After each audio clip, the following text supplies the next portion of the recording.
Across all manner of media criticism, the most widely used method of communicating either your love or disgust with whatever you're reviewing is the number scale. Obviously, not every number scale is the same. Some people use 1 to 5 or 1 to 10. Some people only allow whole numbers, but some use half points or even tenths, which functionally turns it into a 90-point scale. Some people slide the scale to the left a bit more by including the number 0, which serves a couple of main purposes. First, it allows the 5 out of 10 score to truly be the mathematical median point, and it allows the 0 to be a sort of mark of shame score that's given only to the worst of the worst. Things with genuinely no redeemable aspects to them whatsoever. Or, in some very rare or extreme cases, it could also be given to media that could be seen as morally repugnant.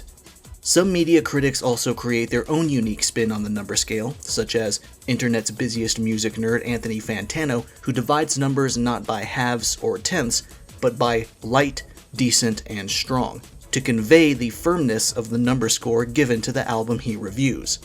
And of course, a fair amount of people choose to ignore number scores entirely, opting for grades that utilize concepts instead. A somewhat common alternative in game reviews is skip, wait for sale, or buy now. It's been a scale I've seen here and there basically the entire time I've been using the internet for nearly 2 decades. Some reviewers on YouTube use it right this moment. Some keep it even simpler by just having 2 categories, recommended or not recommended. And finally, you have reviewers who don't use any scale at all, and this is the category where I fall into. If you've seen my game reviews, then you know this already, but if not, then I'll keep the explanation simple. Basically, in the place of a score, I summarize my review of the game in a single paragraph, which I consider the verdict. I take all of my praises and complaints and condense them into a handful of sentences at the end of my review, so anyone who wants something more succinct can skip to the end if they so choose. I don't recommend that for my longer reviews that surpass 25 minutes, but either way, the option is there. But regardless of whether or not I use a number scale, there's always been an ongoing discussion about what a specific number in a 1 to 10 scale truly means, and games are no different. It doesn't help that the perceived value of the 1 to 10 scale has been warped due to constant abuse by reviewers who don't keep the actual mathematics in mind when determining a score, and their grade doesn't seem to match the content of their review, causing a shift where some publications seem to act like a 7 out of 10 is average or something, when any person who knows what a numerical scale is would know that it's a pretty good score that goes beyond the median number. But putting all that nerdy shit aside, the one number that's most debated is, obviously, 10. What is a 10 out of 10? Specifically, what is a 10 out of 10 video game?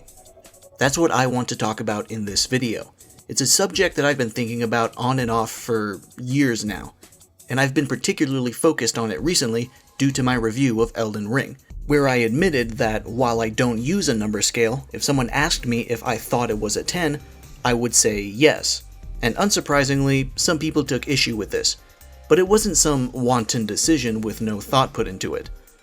This leads me to the first topic of this video that I want to touch on, why I don't use number ratings to begin with. And don't worry, this is relevant to what I think a 10 out of 10 game is. I will get there. But I should also give a disclaimer here that if you are a person who rates games on a number scale, I am not trying to dissuade you from continuing to do so. I am only giving my personal views on the multiple forms of this rating system that I often see.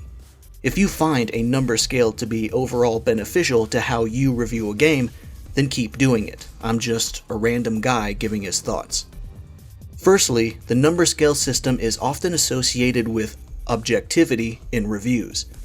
Usually this is unintentional and is a behavior that the reviewer never intended to cultivate from the reader or viewer. Sometimes it is purposeful, and the reviewer considers their score to be definitive in one manner or another.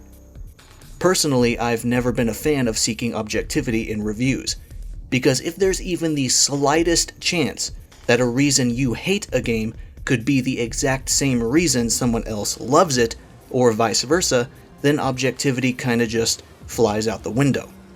The only way to offer an objective review is to plainly state the facts about your experience with a game, and never offer your own interpretations of that experience. You turned the game on, it ran smoothly, it had an options menu but no field of view slider, you played missions until you hit the end credits, and it didn't crash once throughout the whole playthrough. The end. That's what a truly objective review sounds like. And most of those statements are already heard in normal, everyday reviews, because measurable performance like frame rate and quantifiable things like the variety of settings and prevalence of bugs are important to the gaming experience. But when you start to make personal statements on how you perceived the quality of what you played, things start to get more arguable. Video games are a special form of media where constant, active effort and improvisation is required to reach the end, and it's how that effort is exerted that can change the experience drastically between players. Even the most linear games can offer wildly different experiences to different people based on whether or not they used all the tools and resources given to them, if they paid any attention to the story, and if they're simply good at the game or not. Objectivity when offering individual interpretations and judgments of your experience is a futile thing to strive for.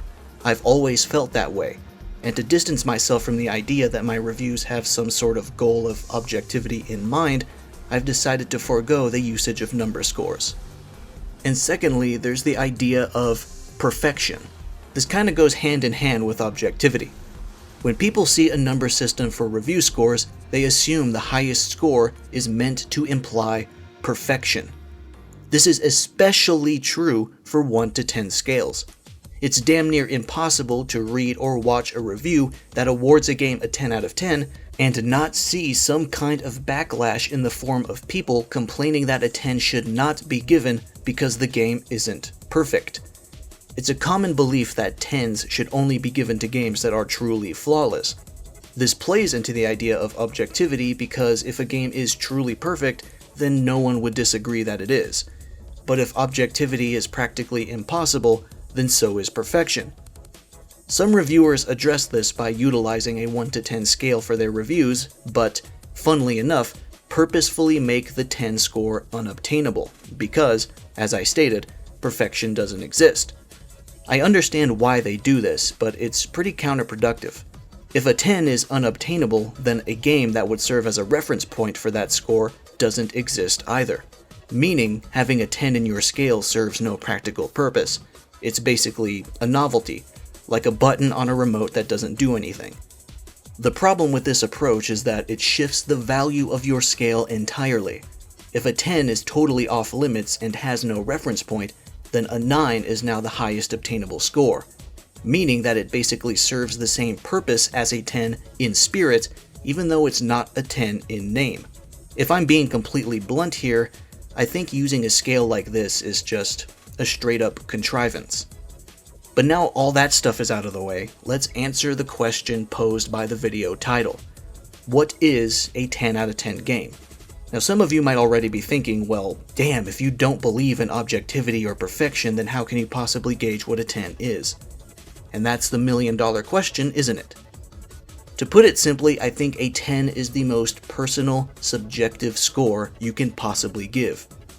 Out of all the numbers on a 1 to 10 scale, it's the one that gets the most debate when it's given out, and that's because a 10 is not some sort of calculated answer at the end of an equation. It's an instinctual, and probably unpredictable, response to an experience you consider to be the closest to the ideal you pictured in your head. And not everyone has the same ideal for the same game. A 10 is not a statement of perfection or flawlessness. A 10 is for a game that was so great, you look back on it and only see the enjoyment you got out of it.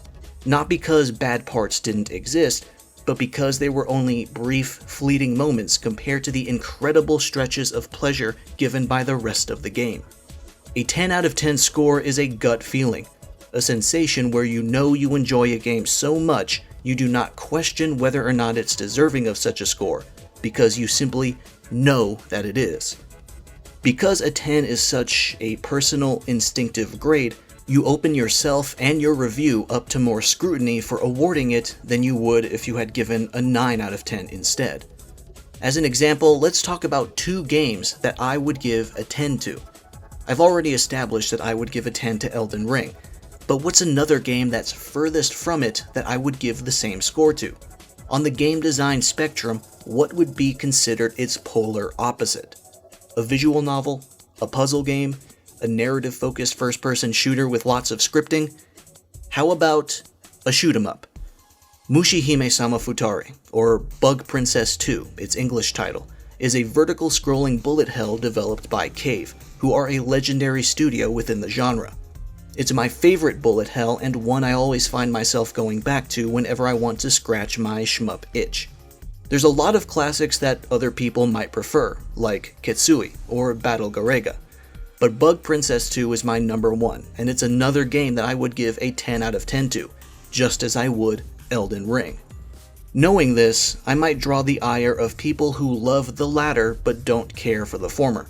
For a person who loves Elden Ring and has no interest in shmups, they might be insulted at the idea of some coin-eating arcade game that takes 15 minutes to beat being placed on the same level as one of the best action RPGs of all time. But this is where the crux of the conversation lies.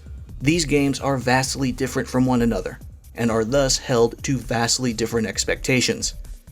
Bug Princess 2 gives me an experience that I consider to be closest to the ideal that a bullet hell can give me as an individual, which is how I feel about Elden Ring in relation to open world action RPGs.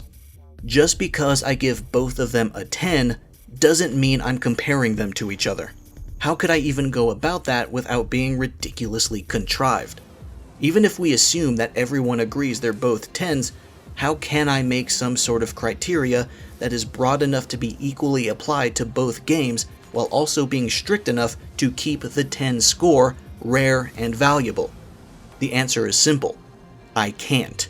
Because the standards and expectations I hold for these 2 games are much too wildly dissimilar, and attempting to pursue the creation of such a criteria would be an exercise in conceit that would do more harm than good.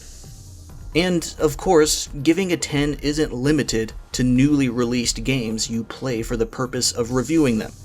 Awarding a 10 can come just as easily when thinking about a game you've always played and enjoyed and is now considered a part of who you are and holds a special place in your heart. It could be a game that everyone considers to be a classic that is expected to be given a 10. Or it could be some obscure little gem that opened up a new section of the gaming world that you never thought about before. For a lot of people, when they think of a game they would give a 10 to, they think of a game that has some sort of personal story they could tell about it, about how it impacted them, or how it changed the way they view certain genres or video games in general. But this also comes with a few key questions. Does a 10 mean I think the game changes the genre completely, carving a new path in game design that never existed before? Does a 10 mean that I think it'll still be a 10 30 years from now and that I'll love it just as much as I did on the day I first played it? Does a 10 mean that the game was life-altering in a significant way? The answer to all 3 of these is no. A 10 does not automatically mean any of these things. It can simply mean that it's a damn good game that does damn near everything right, because at the end of the day, a review and any type of score that is attached to it is reflective solely of the experience and expectations of the reviewer. One of the earliest games I've ever played that I knew in my heart was 10 out of 10 quality was Metal Gear Solid 3 Snake Eater. I was 12 years old going on 13 when I first played that game, but it affected me in ways I didn't expect it to, and to this day I consider it one of my favorite games of all time. I went back fairly recently and played a little bit of it for old time's sake, and my god, the controls have aged in the worst manner imaginable. But that was 18 years ago, in a time where the game industry was still actively evolving, exploring itself, and trying new things. And standards have changed significantly since then. I never have and never will go into the game with the mindset that it absolutely needs to have A, B, or C quality to be a 10 out of 10. That feels extremely artificial, and I think the meaning and impact of a game being worthy of a 10 is lessened when it's planned like that. It's special because it's spontaneous. I want a 10 to simply happen on its own. I don't want to force it or calculate it, as I feel that would be antithetical to the highly personal aspect of what a 10 out of 10 experience means to me as an individual. And now that I think about it, perhaps another reason why I review games without number ratings is simply because I care more about discussing a game I enjoy than I do trying to hunt for a 10. This concludes my thoughts on what a 10 out of 10 game is to me. Might be a little controversial, but it's my honest feelings. Thank you for watching, and I'll see you around.